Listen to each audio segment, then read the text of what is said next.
أعوذ بالله السميع العليم من الشيطان اللعين الرجيم. بسم الله الرحمن الرحيم. الحمد لله الذي هدانا لهذا وما كنا لنهتدي لولا أن هدانا الله. لقد جاءت رسل ربنا بالحق. الصلاة والسلام على الرسول المسدد المصطفى الأمجد المحمود الأحمد أبا القاسم محمد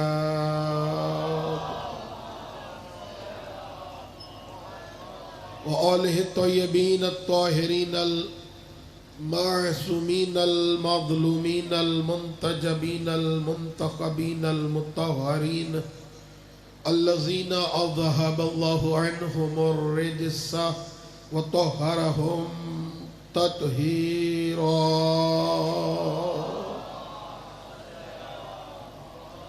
ولعنة الله على أعدائهم ملعونين من ليلنا هذا إلى قيام يوم الدين وبعد قيام يوم الدين. أما بعد فقد قال الله تبارك وتعالى في كلامه المجيد وفرقانه الحميد.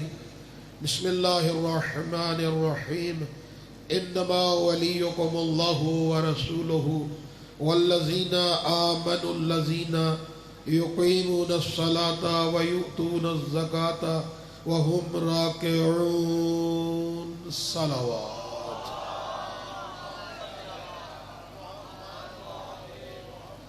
نعرہ تکبیر، نعرہ رسالت، نعرہ حیدری.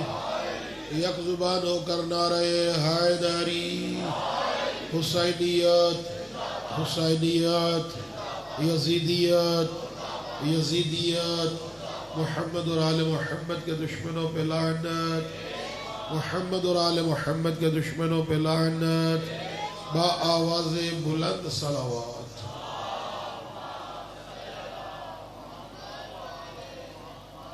اجازت ہے جی گفتگو شروع کی جائے.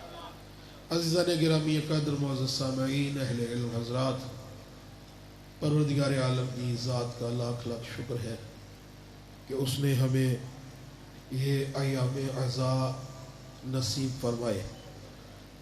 خوش قسمت ہے وہ انسان کہ جس کے دل میں محمد و اہل بیت محمد علیہ السلام کی ولایت ہے.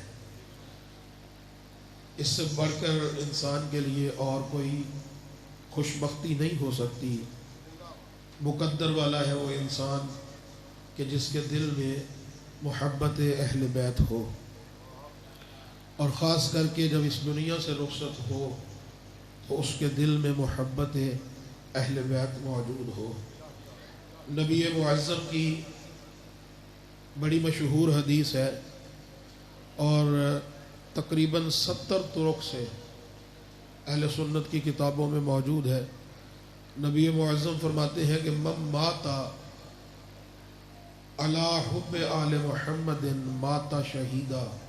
جو شخص اس حالت میں اس دنیا سے رخصت ہو کہ اس کے دل میں میری آل کی محبت ہو، وہ مردہ نہیں ہوتا بلکہ وہ زندہ اور شہید ہے. تو سب سے قیمتی چیز جو ہے وہ ہے ولایت محمد و آل محمد علیہ السلام. ایک شخص امام صادق علیہ السلام کے پاس آیا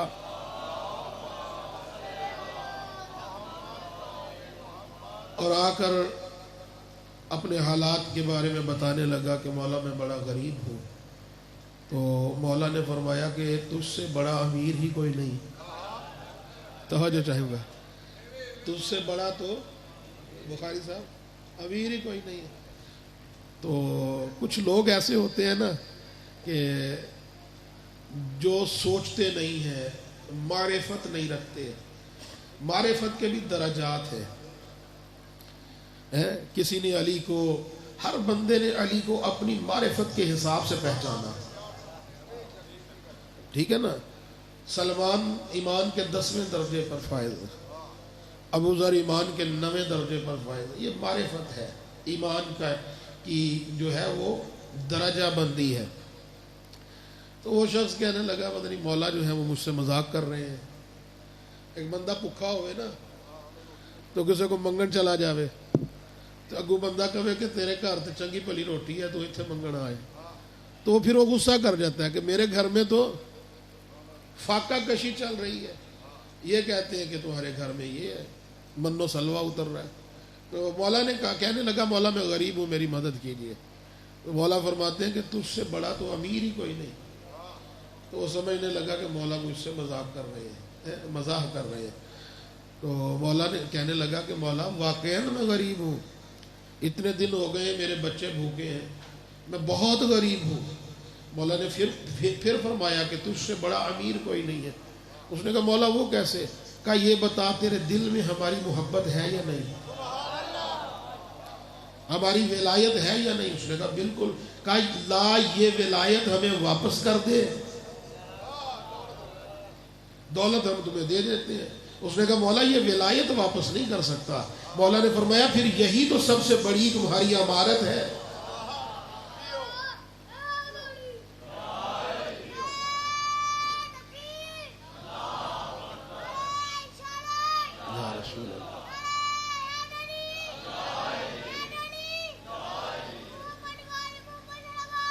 اللہم صلی علی محمد۔ یہ ولایت بہت بڑی نعمت ہے۔ تو مسلسل ولایت میں گفتگو ہو رہی ہے۔ تو میں نے کل آپ کے سامنے عرض کیا تھا، جہاں سے ختم کیا تھا وہیں سے آغاز کریں کہ پروردگار عالم نے جسے ولی بنایا ہے نا، اسے اپنے رسول کی رسالت میں اپنے ساتھ گواہ بنایا ہے۔ مولا امیر المومنین سے کسی نے پوچھا کہ یا علی آپ کی شان میں اللہ نے اتنی آیتیں نازل کی، آپ کو کون سی آیت سب سے زیادہ پسند ہے؟ توجہ چاہوں گا۔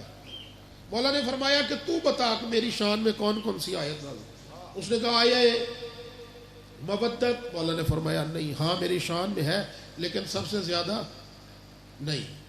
اس نے کہا آیت تطہیر، اسی طرح وہ گناتا رہا آیت ولایت۔ مولا نے فرمایا نہیں، مجھے سب سے زیادہ وہ آیت پسند ہے کہ جہاں اللہ نے کہا کہ اے رسول میں تیری رسالت کا گواہ ہوں، اور ساتھ اپنے مجھے بھی رسول کی رسالت کا گواہ رکھا۔ علی فرماتے مجھے اس لیے یہ سب سے زیادہ پسند ہے کہ اس لا شریک نے رسول کی رسالت میں مجھے اپنے ساتھ شریک کیا۔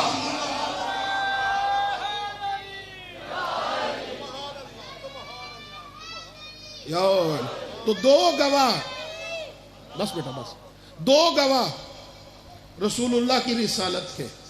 سورہ رعد کی آخری آیت، یقول الذین کفروا لست مرسلا، اے رسول یہ کافر کہتے ہیں اور کہتے رہیں گے۔ جو عربی گرامر جانتے ہیں وہ اس بات سے باخبر ہے۔ درود پڑھ دیجئے محمد و آل محمد کے نام پہ۔ کہ عربی گرامر میں جو لفظ یقولو ہے نا، لفظ یقولو یہ صیغہ مضارع ہے۔ مضارع کا اطلاق دو طرح سے ہوتا ہے، حال میں بھی اور مستقبل میں بھی۔ یقولو یہ کافر کہتے ہیں اور کہتے رہیں گے، لستا مرسلا کہ تو اللہ کا رسول نہیں ہے۔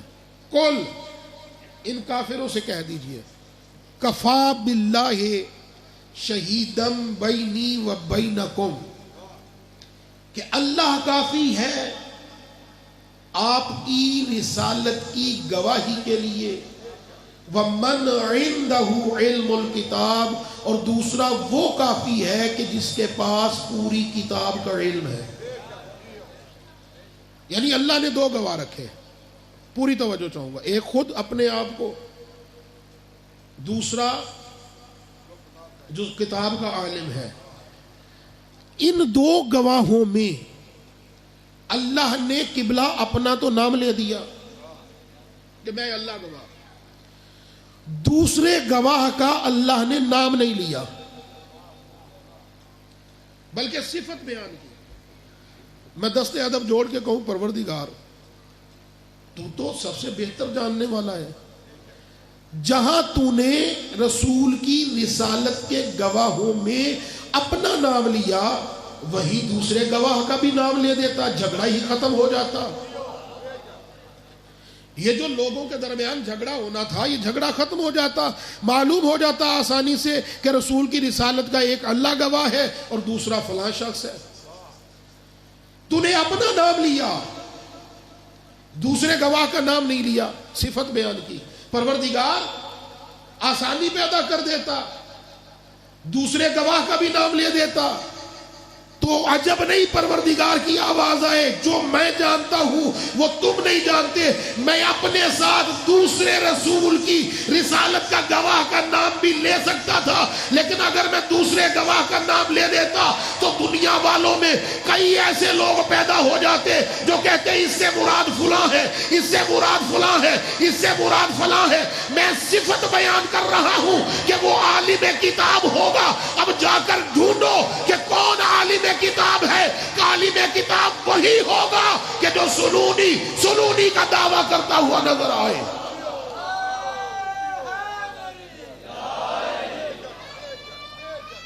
سلامت عالم کتاب وہی ہوگا،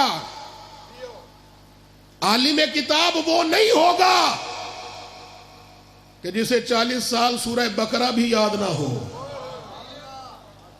عالم کتاب وہ ہوگا کہ جو ہاتھ سینے پہ مار کے کہے گا مجھ سے پوچھو، میں آسمان کے راستوں کو زمین کے راستوں سے بہتر جانتا ہوں۔ کبھی غور فرمایا علی نے یہ کیوں کہا کہ میں آسمان کے راستوں کو زمین کے راستوں سے بہتر جانتا ہوں؟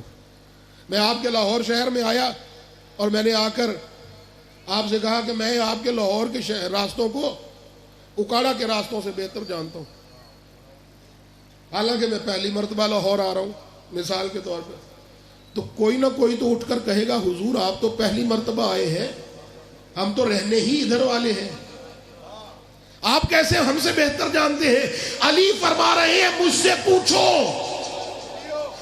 میں آسمان کے راستوں کو زمین کے راستوں سے بہتر جانتا ہوں۔ علی نے جملہ اس لیے کہا، علی بتانا چاہ رہے ہیں حقیقت میں رہنے والا ہی ادھر کا ہوں۔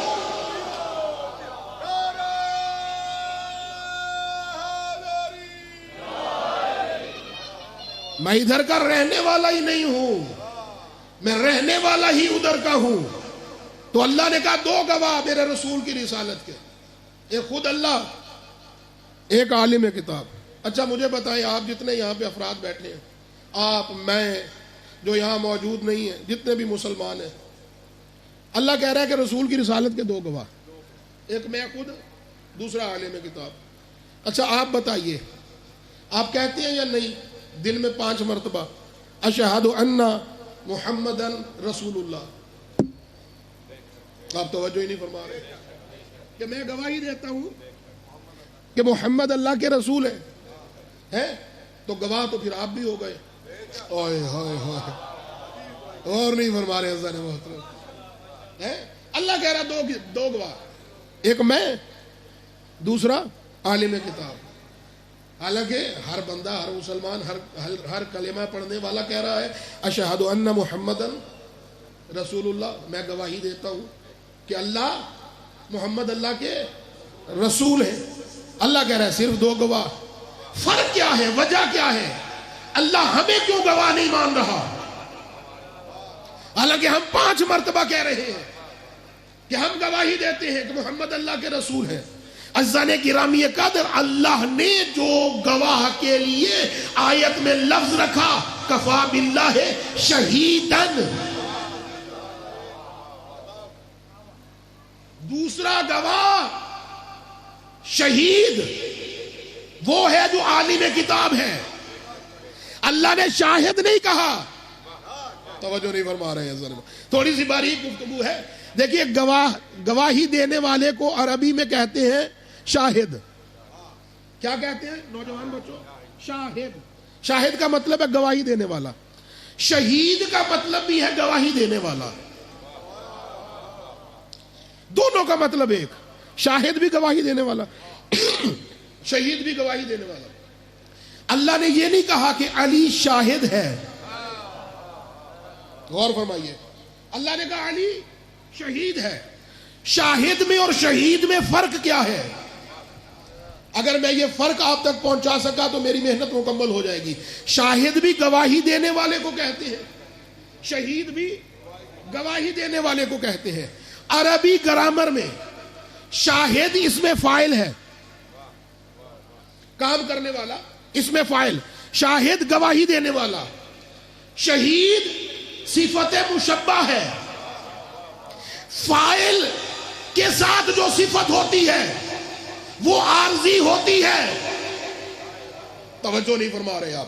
جو فاعل کے ساتھ صفت ہوتی ہے وہ عارضی ہوتی ہے. جو صفت مشبہ ہوتی ہے وہ ہمیشہ کے لیے ہوتی ہے.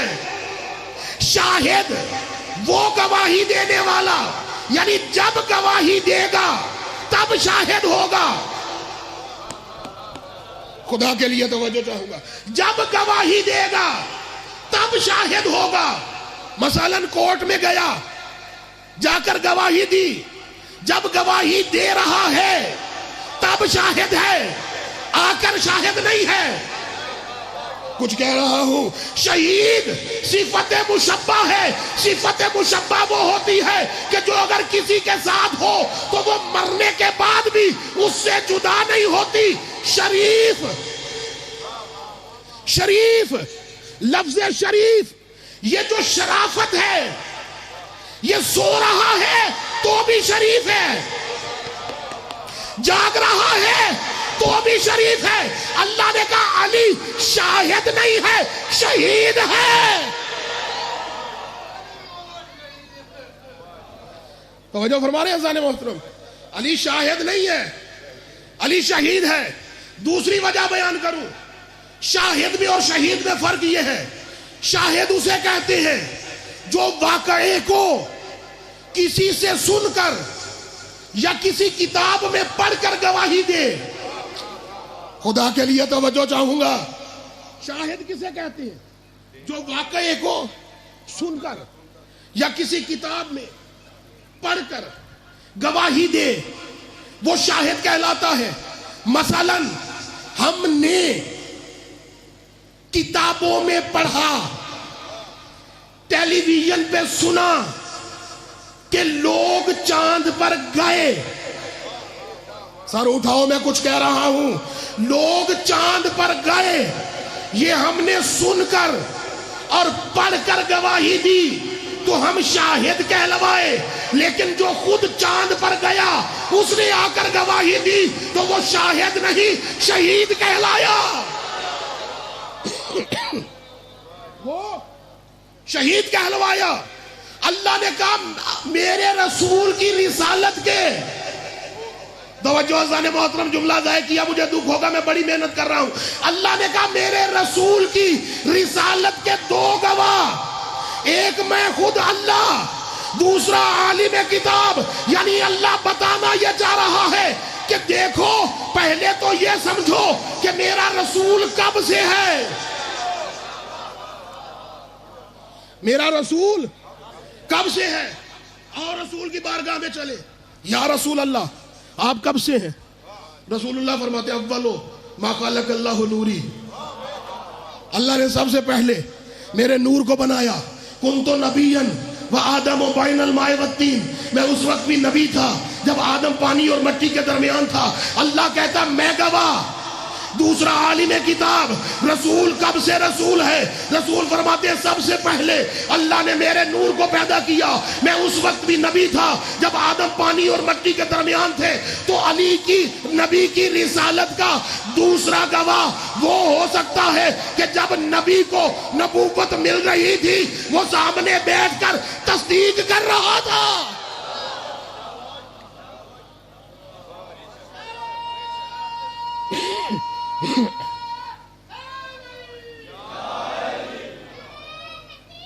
اللہ اکبر. نبی کی نبوت کا علی گواہ کہ جب رسول کو رسالت مل رہی تھی علی دیکھ رہا تھا، نبوت مل رہی تھی علی دیکھ رہے تھے. اب کان کھول کر سنو، جہاں جہاں تک میری آواز جا رہی ہے یہ آپ کی ذمہ داری ہے کہ اپنے دوستوں تک، اپنے احباب تک یہ جملہ پہنچاؤ.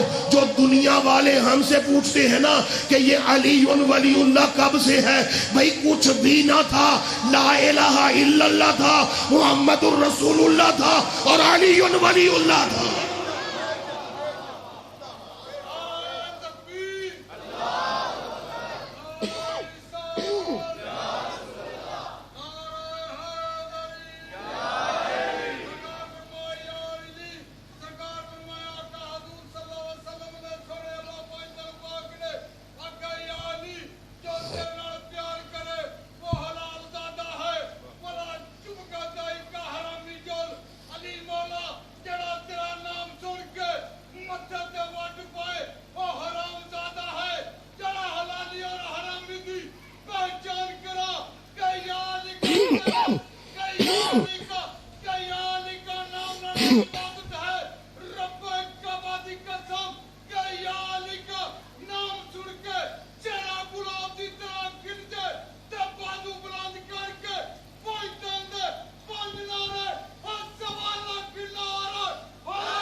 وہ بنانے والا تھا، نور محمد بننے والا تھا، اور جب نور محمد بنا رہا تھا تو ساتھ اسی نور محمد سے نور علی کو جدا کر رہا تھا. اور خود رسول فرما رہے ہیں انا وعلی من نور واحد، میں اور علی ایک ہی نور کے دو حصے ہیں. رضوان گرامی قدر رسول کی رسالت کے دو گواہ، ایک اللہ، ایک مسجد نبوی. رسول خدا ممبر پر تشریف فرما ہے، الدمعۃ الثاقبہ سے پڑھ رہا ہوں. توجہ، اصحاب سے مسجد نبوی کھچا کھچ بھری ہوئی ہے. پیغمبر نے خطبہ دیا، خطبہ دے کر ارشاد فرماتے ہیں اے میرے صحابیوں، کیا آج میں تمہیں وہ شخص نہ دکھاؤں کہ جو اپنے باپ آدم سے بھی 40 سال بڑا ہے. ہائے ہائے ہائے، میں تمہیں وہ نہ دکھاؤں، اس شخص کی زیارت نہ کرواؤں کہ جو اپنے باپ آدم سے بھی 40 سال بڑا ہے. لوگوں نے کہا یا رسول اللہ وہ کون؟ کہا علی کی طرف دیکھو.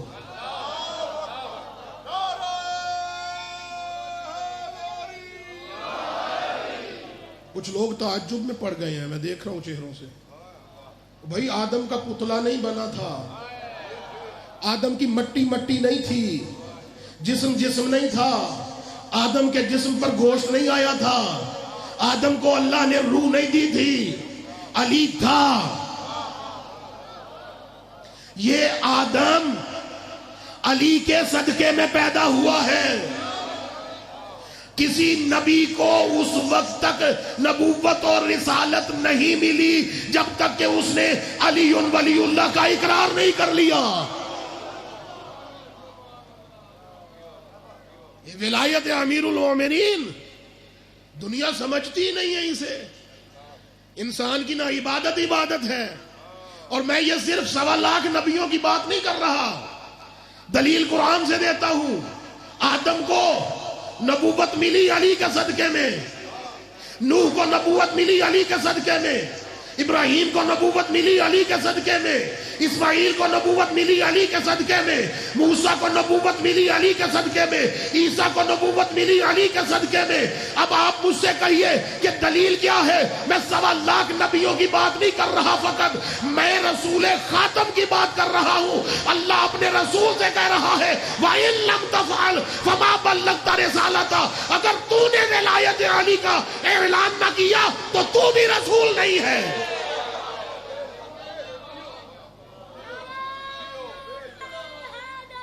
1.25 لاکھ نبیوں نے جب ولایت امیر المومنین کا اقرار کیا تب انہیں نبوت میں بھی ملی، رسالت بھی ملی۔ عزیزان گرامی قدر، بھانت بھانت کی بولیاں بولی جا رہی ہیں۔ ہمارے اندر کچھ لوگ ایسے پیدا ہو گئے ہیں، آپ علی کو حد سے بڑھا دیتے ہو۔ عزیزان گرامی قدر، غلو ہے ہی نہیں۔ توجہ سے سنیے گا، لوگ تو ویسے بھی امامے والوں سے خائف ہیں، غلو ہے ہی نہیں۔ وہ جاہل ہے انسان کو جو کہتا ہے کہ تم علی کو حد سے بڑھاتے ہو۔ آدم سے لے کر خاتم تک اور خاتم سے لے کر قیامت تک نہ کسی ماں نے کوئی بیٹا جنا، نہ کوئی ماں بیٹا جنے گی جو ہمیں یہ بتا سکے کہ علی کی حد کیا ہے۔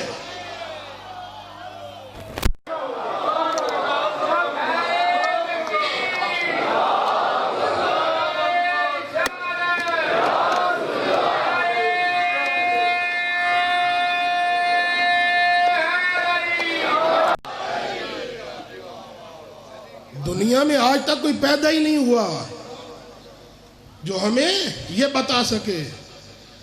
اتنے لاکھوں فضائل رسول نے علی کے بیان کیے، اور بیان کرنے کے بعد آخر میں کہتے یا علی، میں آپ کے اتنے فضائل بیان کرتا، لیکن میں ڈرتا ہوں اگر میں نے آپ کے فضائل بیان کر دیے تو لوگ آپ کو خدا کہنا شروع کر دیں گے۔ اور اس کے باوجود لوگوں نے کہا، اور جب بھی کسی نے علی کو خدا کہا، علی نے فوراً سر کو سجدے میں رکھ کر کہا نہیں، خدا میں نہیں، خدا وہ ہے جسے علی سجدہ کر رہا ہے۔ بانت بانت کی بولیاں بولی جا رہی ہیں۔ جسے گھر میں بیوی دوسری مرتبہ مانگنے پہ سالن نہیں دیتی، وہ بھی کہتا ہے علی کے بارے میں تصور بھی نہیں کیا جا سکتا۔ عزیزان گرامی قدر، جناب سلمان فارسی بیٹھے ہیں مسجد نبوی میں، امیر المومنین تشریف لائے۔ سلمان سے کہا سلمان اپنی آنکھوں پہ ہاتھ رکھو، الدمعۃ ثاقبہ سے پڑھا۔ آج میں سارے حوالے آپ کو اپنی کتابوں سے دوں گا۔ سلمان آنکھوں پہ ہاتھ رکھو۔ سلمان، اب ہمارے اندر بھی بہت سارے لوگ ہیں جو یہ باتیں کرنے لگ گئے ہیں کہ جی آل محمد غیب نہیں جانتے، سنتے ہیں نا، اور آگے سے پتہ کیا کہتے ہیں، وہ خود معصومین انکار کر رہے ہیں کہ ہم علم غیب نہیں جانتے۔ سنیے، سلمان کے پاس ہے، سلمان آنکھوں پہ ہاتھ رکھو۔ جناب سلمان فارسی نے آنکھوں پہ ہاتھ رکھا، فوراً کہا ہاتھ ہٹاؤ۔ جیسے ہی سلمان نے ہاتھ ہٹایا، دیکھا کسرے کسرا کے محل میں کھڑے ہیں۔ توجہ، فارس میں، ایران میں جو کسرا کا محل ہے وہاں کھڑے ہیں۔ کہ سلمان یہ دیکھو یہ کسرا کا محل ہے۔ سلمان یہاں پہ شہنشاہ بیٹھا کرتا تھا، یہ جگہ، یہ حجرہ اس کے وزیر خزانہ کا ہے۔ توجہ عزیزان محترم، یہ اس کے وزیر داخلہ کا کمرہ ہے، یہاں پہ وہ اپنے بچوں کے ساتھ بیٹھا کرتا تھا۔ یہ اس کا اور اس کی زوجہ کا کمرہ تھا، یہاں پہ بیٹھ کے وہ لوگوں کے فیصلے کیا کرتا تھا، یہاں پہ بیٹھ کے وہ آتش پرستی کیا کرتا تھا۔ پوری مجلس بھول جائیے گا، حوالہ دے چکا ہوں، یہ جملہ نہ بھولیے گا، پورے عشرے کو اس جملے پہ میں قربان کر سکتا ہوں۔ علی فرماتے یہاں پہ کسرے کسرا بیٹھا کرتا تھا، یہاں پہ اس کا وزیر داخلہ بیٹھتا تھا، یہاں اس کا وزیر خزانہ بیٹھتا تھا، یہاں پہ وہ لوگوں کے فیصلے کیا کرتا تھا، یہاں پہ بیٹھ کے وہ کھانا تناول کیا کرتا تھا۔ سلمان کہتے ہیں یا علی، آپ تو ایسے بتا رہے ہیں جیسے آپ پہلے یہاں آ چکے ہو، جیسے آپ پہلے یہاں آ چکے ہو۔ علی نے مسکرا کر کہا سلمان، ہمیں کسی جگہ کا علم حاصل کرنے کے لیے وہاں جانے کی ضرورت نہیں ہوتی۔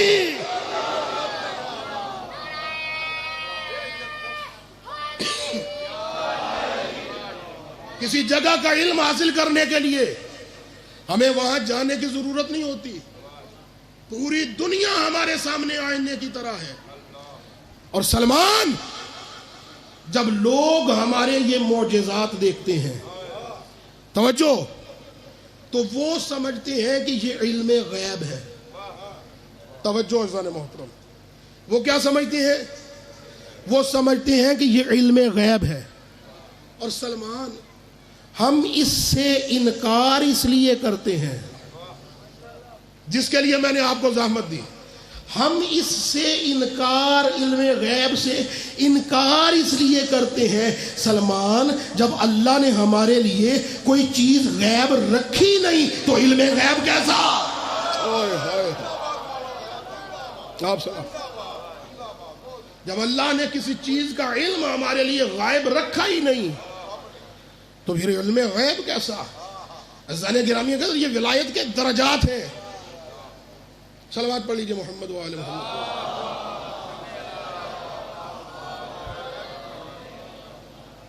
اور یہ جو ہستیاں ہیں 4 معصومین علیہم الصلوۃ،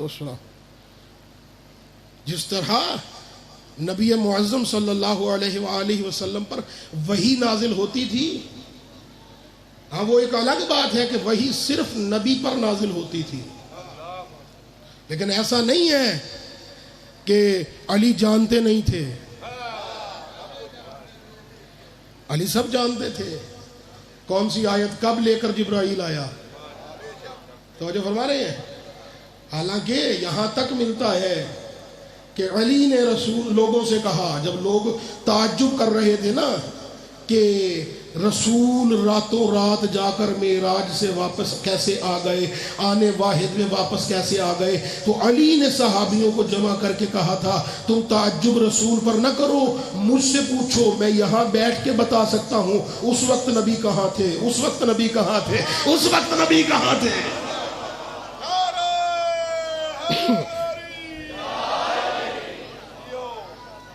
اور یہ تو دنیا کی بات ہے. نبی جا رہے ہیں معراج پر، ساتھ جبرائیل ہے، پہلا آسمان، دوسرا آسمان، تیسرا آسمان، چوتھا آسمان. ایک مقام وہ آیا کہ جہاں پہ جا کے جبرائیل رک گئے. توجہ عزیزان محترم، جہاں پہ جا کے جبرائیل رک گئے، رسول کہہ رہے ہیں جبرائیل آؤ میرے ساتھ آگے چلو. جبرائیل کہہ رہے ہیں لاؤ دناؤ تو ان مؤلتن فاحترقتو، یا رسول اللہ اگر انگلی کے پورے کے برابر بھی آگے بڑھا تو جل جاؤں گا، انگلی کے پورے کے برابر بھی آگے بڑھا تو جل جاؤں گا. میں کہوں گا جبرائیل آگے کون سی آگ ہے؟ تو ہے نور سے بنا ہوا، آگے بھی نور ہی نور ہے. اب جو لوگ کہتے ہیں نا نبی ہم جیسا ہے، نبی ہم جیسا ہے، اب یہاں سے تصور کر لو کہ نبی کا نور کیسا ہوگا. فرشتہ، سب سے افضل ترین فرشتہ جبرائیل بھی ایسے نور تک نہیں جا سکتا جہاں محمد جا رہا ہے. لو دنو تو ان مولتن فاحترقتو، اگر انگلی کے پورے کے برابر بھی آگے بڑھا تو جل جاؤں گا. جبرائیل پیچھے رہ گئے، نبی آگے چلے گئے. توجہ عزیزان محترم، میں کل سے میری طبیعت جو ہے وہ کافی خراب ہے، لیکن یہ محمد اور آل محمد کی کرم نوازی ہے. اور مرزا صاحب کا ساؤنڈ جو ہے حقیقت ہے کہ یہ پڑھا رہا ہے مجھے. پروردگار ان کی توفیقات میں بھی اضافہ کرے، ماشاءاللہ بہت اچھا کام کر رہے ہیں. تو نبی چلے گئے آگے، جبرائیل رہ گیا پیچھے. اب اللہ نے نبی پر قرآن نازل کیا. توجہ چاہوں گا عزیزان محترم، قرآن نازل کیا. قرآن کلام خدا ہے. اللہ نے ڈائریکٹ کسی سے آ کے نہیں کہا کہ نماز پڑھو. خدا کے لیے توجہ چاہوں گا، اللہ نے ڈائریکٹ کسی سے نہیں کہا یا ایھا الذین آمنوا اقیموا الصلاۃ، اے ایمان والو نماز قائم کرو. ڈائریکٹ نہیں کہا، لفظ اللہ کے، لہجہ میرے محمد کا، زبان میرے محمد کی. یا ایھا الذین آمنوا کتب علیکم الصیام کما کتب علی الذین من قبلکم لعلکم تتقون. اے مومنو روزہ رکھو، لفظ اللہ کے، زبان محمد کی. حج کرو، لفظ اللہ کے، زبان محمد کی. یعنی اللہ جب ہم سے بات کرے تو محمد کے لہجے میں. اب محمد چلا گیا اللہ کے پاس، نہیں نہیں نہیں نہیں عزیزان محترم، میں خون جگر دے رہا ہوں. اللہ جب ہم سے بات کرے تو لہجہ محمد میں، اب محمد کو اللہ نے اپنے پاس بلا لیا، اب اللہ نے محمد سے گفتگو کی. اب وہ اللہ تو اللہ ہی نہیں ہے جو زبان رکھتا ہو، جو ہاتھ رکھتا ہو، جو سر رکھتا ہو، جو جسم رکھتا ہو. اللہ نے محمد کو اپنے پاس بلا لیا اور وہاں پہ اللہ نے محمد سے گفتگو کی. یہ سوال اگر آپ کے ذہنوں میں ہے تو اس دور کے صحابیوں کے ذہنوں میں بھی تھا. جب صبح کو نبی واپس معراج سے آئے تو لوگوں نے پوچھا یا رسول اللہ، اللہ جب ہم سے بات کرتا ہے تو آپ کے لہجے میں، جب آپ کو وہاں بلایا کس کے لہجے میں بات کی؟ تو نبی نے مسکرا کر کہا کلمنی باللہجۃ علی ابن ابی طالب.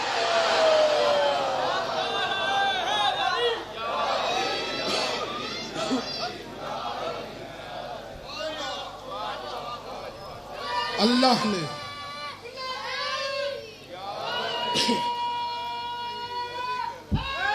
ٹائم بتائیں. اللہ نے مجھ سے میرے بھائی علی کے لہجے میں بات کی. توجہ فرما رہے ہیں؟ صلوات پڑھ دیجیے.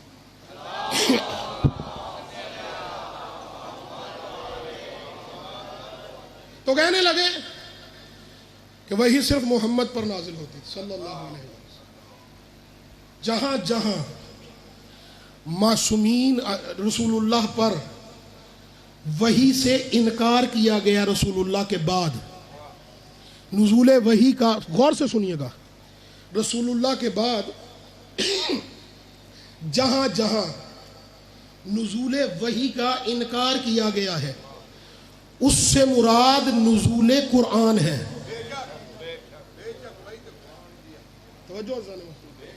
وہاں پہ وہی نزول قرآن ہے کہ قرآن رسول کے بعد نازل نہیں ہوگا کیونکہ غدیر میں مکمل ہو گیا تھا.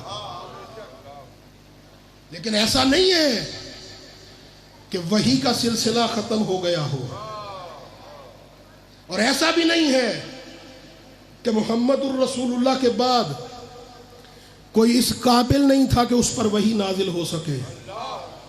توجہ، چونکہ یہ خاتم النبیین تھے اور قرآن ان پر نازل ہونا تھا، لہذا جیسے ہی غدیر میں قرآن مکمل ہوا اب نزول قرآن کا سلسلہ بند ہو گیا، لیکن وحی کا سلسلہ جاری رہا، فرشتوں کے آنے کا سلسلہ جاری رہا.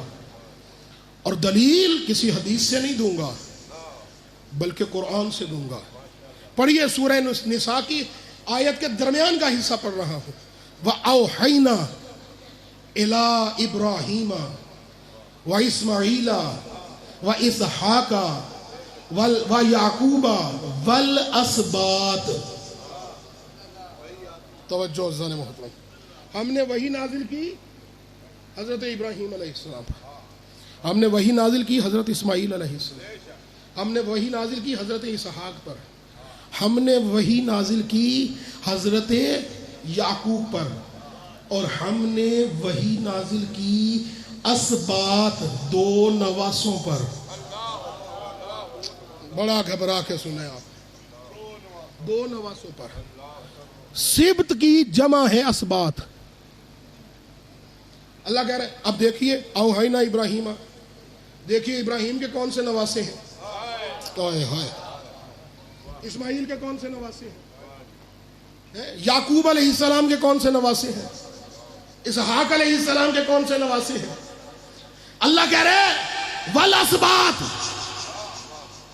2 نواسوں پر وحی کی.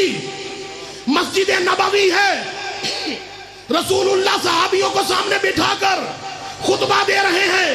امام حسین مسجد میں داخل ہوئے، رسول اللہ نے امام حسین کو بلایا، اپنے زانوں پہ بٹھایا، ٹھوڑی کے نیچے ہاتھ رکھا اور ہاتھ رکھ کر صحابیوں کو مخاطب کر کے کہا اے میرے صحابیوں سنو، حسین منی وانا من الحسین، احب اللہ من احب حسینا وابغض اللہ من ابغض الحسینا۔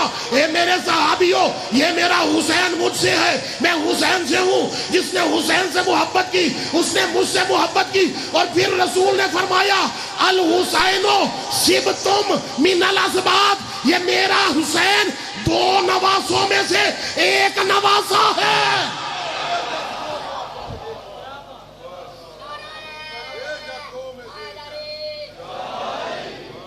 یہ دو نواسوں میں سے ایک نواسا ہے۔ عزیزان گرامی قدر، آیت مباہلہ میں ابناءنا و ابناءکم کی منزل پر رسول نواسوں کو بیٹا بنا کے لے گئے۔ یہاں تو سمجھ آتی ہے، توجہ عزیزان محترم، کہ تھے نواسے لیکن بیٹے بنا کر لے گئے۔ اللہ نے کہا بیٹوں کو لاؤ، رسول نواسوں کو بیٹا بنا کر لے گئے۔ وہاں تو سمجھ میں آتی ہے۔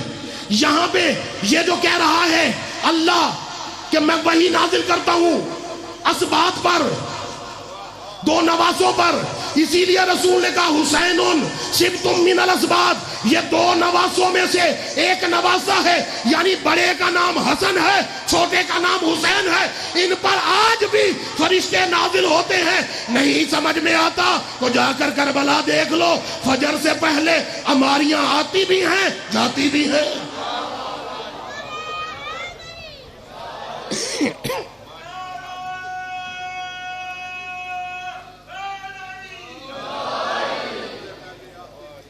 یہ ولایت کا منصب رکھتے ہیں۔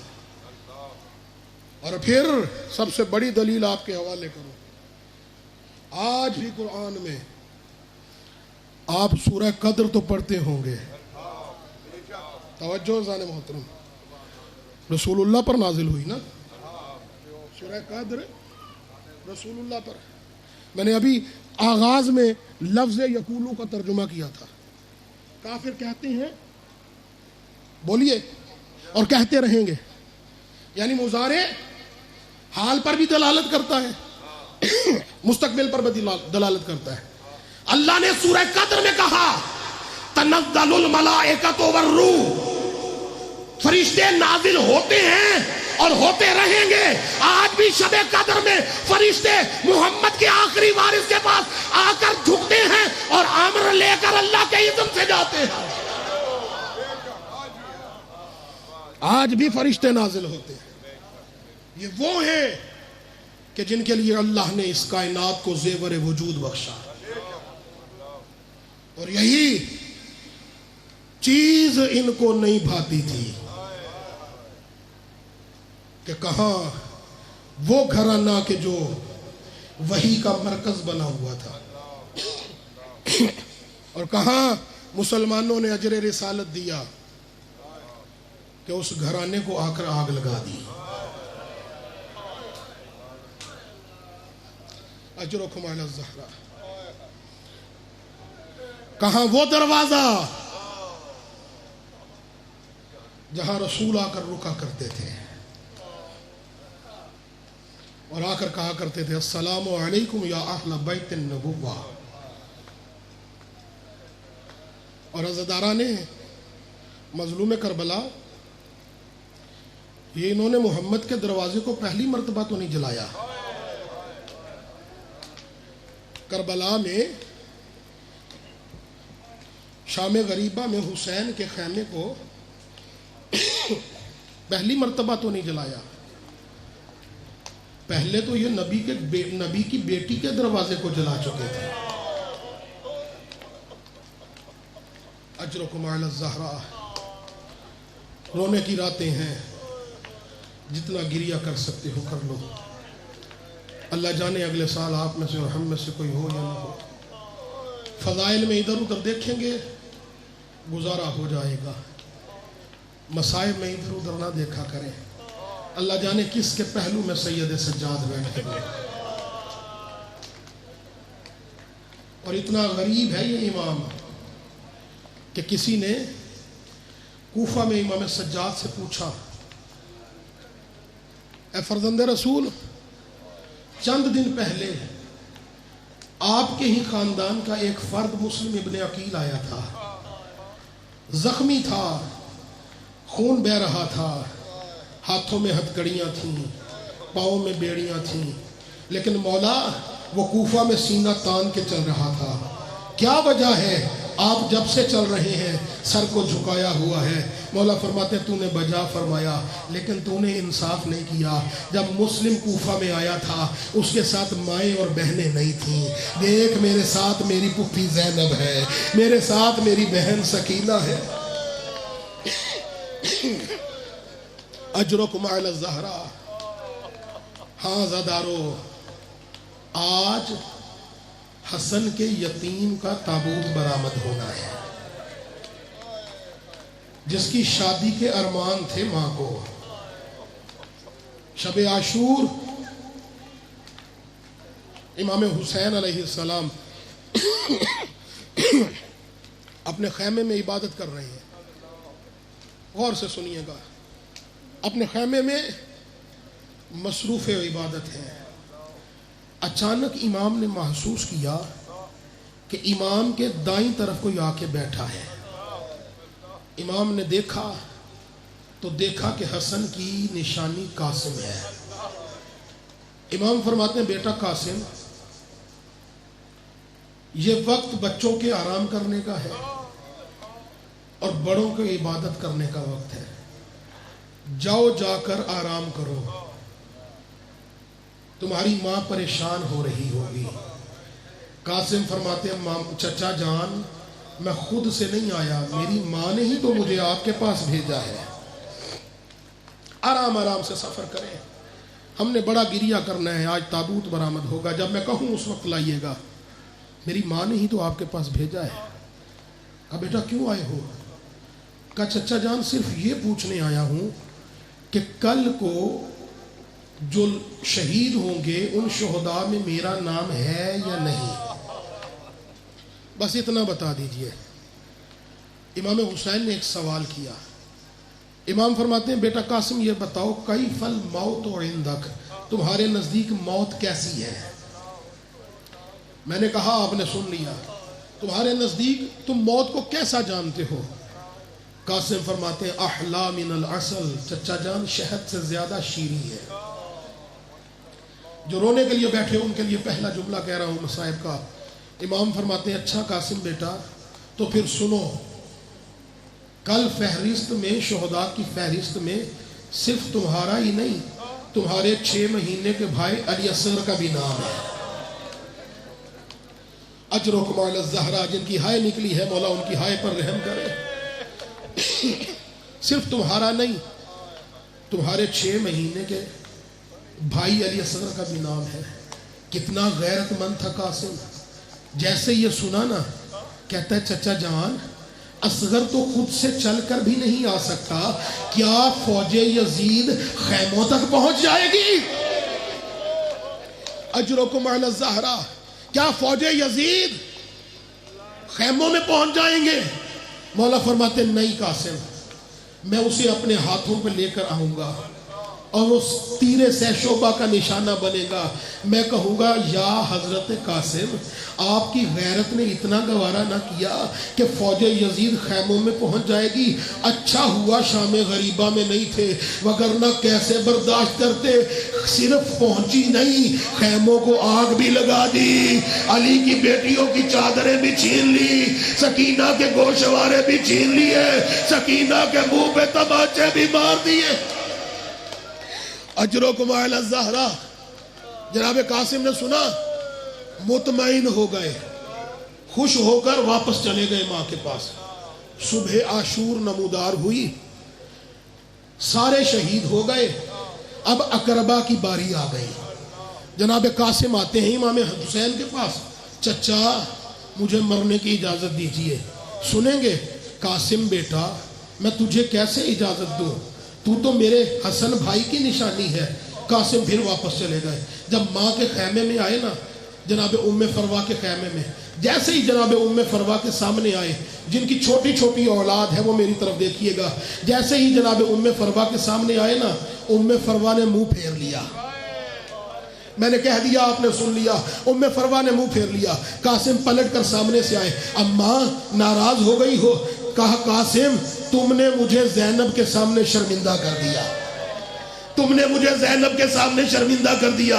دیکھو علی اکبر شہید ہو چکے، اونو محمد شہید ہو چکے، میں زینب کو کیا منہ دکھاؤں گی؟ اگر زینب نے پوچھ لیا کہ تیرا قاسم ابھی زندہ ہے، کہا اماں میں تو بار بار چچا کے پاس جا رہا ہوں لیکن چچا اجازت نہیں دے رہے، بس یہی کہتے ہیں تو میرے بھائی کی نشانی ہے، میں تجھے کیسے اجازت دے دوں؟ عزادارو یہ بات ہو رہی تھی ماں بیٹے کے درمیان، اچانک جناب قاسم کے ذہن میں ایک خیال آیا۔ کیا خیال آیا؟ کہ بابا نے میرے بازو پہ ایک تعویذ باندھا تھا۔ یہ سوچ کر قاسم اٹھے، خیمے کے باہر گئے، تعویذ کو کھولا تو لکھا تھا، بیٹا قاسم جب تم یہ تعویذ پڑھ رہے ہوگے نا، یہ خط پڑھ رہے ہوگے، اس وقت میرا بھائی دشمنوں کے درمیان گھرا ہوا ہوگا۔ بیٹا قاسم اگر اس وقت میں ہوتا تو میں اپنے بھائی پہ قربان ہوتا، لیکن قاسم جب تیرا چچا حسین دشمنوں کے درمیان گھرا ہوا ہو تو اپنی جان کو چچا پہ قربان کر دینا۔ عزادارو قاسم نے خط پڑھا، چوما، آنکھوں کو لگایا، خوش ہو گئے، آ کر ماں کو خط دکھایا، اماں دیکھو یہ بابا کا خط ہے۔ جناب ام فروا نے پڑھا، خوش ہو گئی، دونوں ماں بیٹے چلے، اس خیمے میں آئے جہاں جناب عالیہ زینب بیٹھی تھی۔ آ کر جناب ام فروا نے خط جناب زینب کو دے دیا۔ زینب، ہاں ام فروا، یہ دیکھو تمہارے بھائی کا خط ہے، اب تم میرے ساتھ چلو، حسین کے سامنے جا کر میرے قاسم کی سفارش کرو۔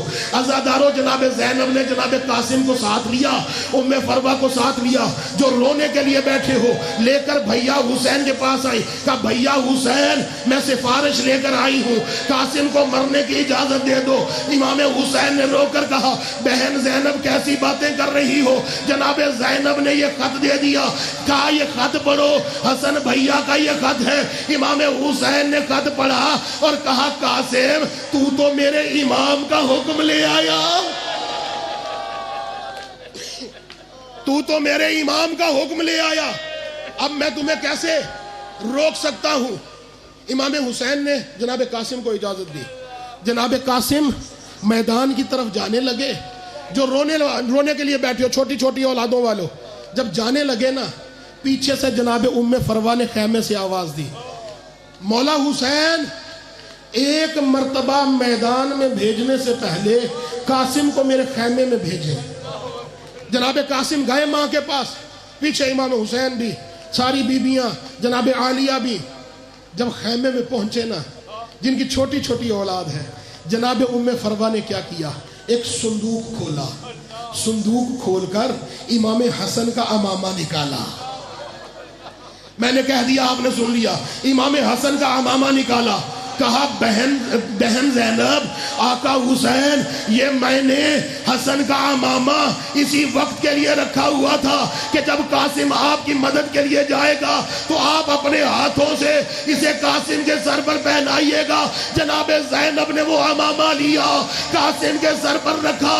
اب قاسم خیمے سے برآمد ہوا۔ عزادارو مقتل کے جملے ہیں، قاسم اتنا چھوٹا تھا کہ خود سے گھوڑے پہ نہیں بیٹھ سکتا تھا۔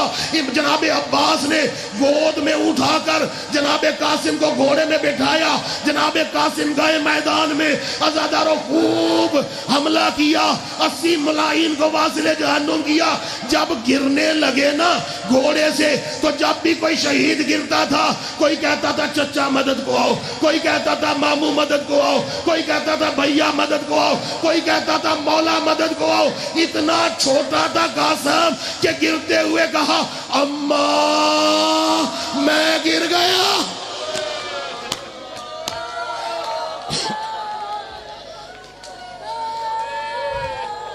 اجرکم علی الزہرا، اجرکم علی الزہرا، اماں میں گر گیا۔ عزادارو جناب عباس اور امام حسین نے یہ آواز سنی۔ مولا حسین نے کہا عباس چلو چل کر حملہ کرتے ہیں۔ اور قاسم کو فوج یزید سے چھڑاتے ہیں. عزادارو ادھر سے مولا عباس نے حملہ کیا, ادھر سے مولا حسین نے حملہ کیا. عزادارو حملے کا کرنا تھا, فوج یزید بکھر گئی, مشرق کی فوج مغرب کی طرف, مغرب کی فوج مشرق کی طرف. قاسم ٹکڑوں میں تقسیم ہو گیا. قاسم ٹکڑوں میں تقسیم ہو گیا. چند لحظوں کی زحمت دوں گا, قاسم ٹکڑوں میں تقسیم ہو گیا. حسین پہنچے, اب حسین میدان کربلا میں ڈھونڈ رہے ہیں.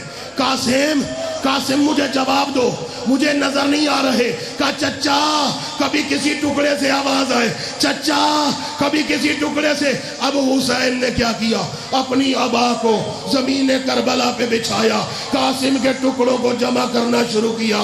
ٹکڑوں کو جمع کر کے گٹھڑی کو پشت پہ لادا, خیمے میں آئے. جناب زینب نے کہا بھیا قاسم کا لاشا کہاں ہے؟ مستورات ماتم کرنا چاہتی ہے. اب سنو گے جن کی چھوٹی چھوٹی اولاد ہے, بالخصوص جو میری مائیں بہنیں پردے میں بیٹھی ہیں, بھیا قاسم کا لاشا کہاں ہے؟ مستورات بیویاں ماتم کرنے کے لیے تڑپ رہی ہیں. حسین نے آہستہ سے کہا بہن زینب آہستہ بولو, کہیں فروا نہ سن لے. قاسم کا لاشا اس قابل نہیں ہے کہ فروا دیکھ کے برداشت کر سکے. یہ جملہ سننا تھا. پیچھے سے فروا کی آواز آئی, اے مولا حسین لاؤ میرے قاسم کو دکھاؤ. اب جو گٹھڑی کو کھولا, ام فروا نے کہا اے زینب, اے ام کلثوم, اے رقیہ, آؤ دیکھو, مجھے مبارک دو, میری قربانی تم سب سے زیادہ قبول ہوئی. میری قربانی اجرکم علی اللہ, میری قربانی تم سب سے زیادہ قبول ہوئی. عزادارو جناب قاسم کا لاشا پہنچ گیا. امام حسین نے کیا, آخری جملہ ہے, میں اشارہ کروں گا, تابوت لے آئیے گا. امام حسین نے کیا کیا؟ امام حسین نے گٹھڑی کو دوبارہ اٹھایا, گنج شہیدہ میں نے کہہ دیا آپ نے سن لیا. آخری جملے ہیں, گنج شہیدہ میں جہاں شہداء کے لاشیں رکھے ہوئے تھے اس خیمے میں گئے, گنج شہیدہ میں گئے. میری طرف دیکھو جو رونے کے لیے بیٹھے ہو اور گریہ کرنا چاہتے ہو, گنج شہیدہ میں گئے جہاں پہ اکبر کا لاشا پڑا تھا. حسین درمیان میں بیٹھے, دائیں طرف قاسم کا لاشا رکھا اور دونوں لاشوں کے درمیان بیٹھ کر حسین نے ایک ہاتھ اکبر کے سینے پہ رکھا, ایک ہاتھ قاسم کے سینے پہ رکھا اور آسمان کی طرف دیکھا اور دیکھ کر کہا واہ غربتا واہ قاسمہ واہ علیہ, پروردگار حسین غریب ہو گیا, میرا قاسم مارا گیا, میرا اکبر مارا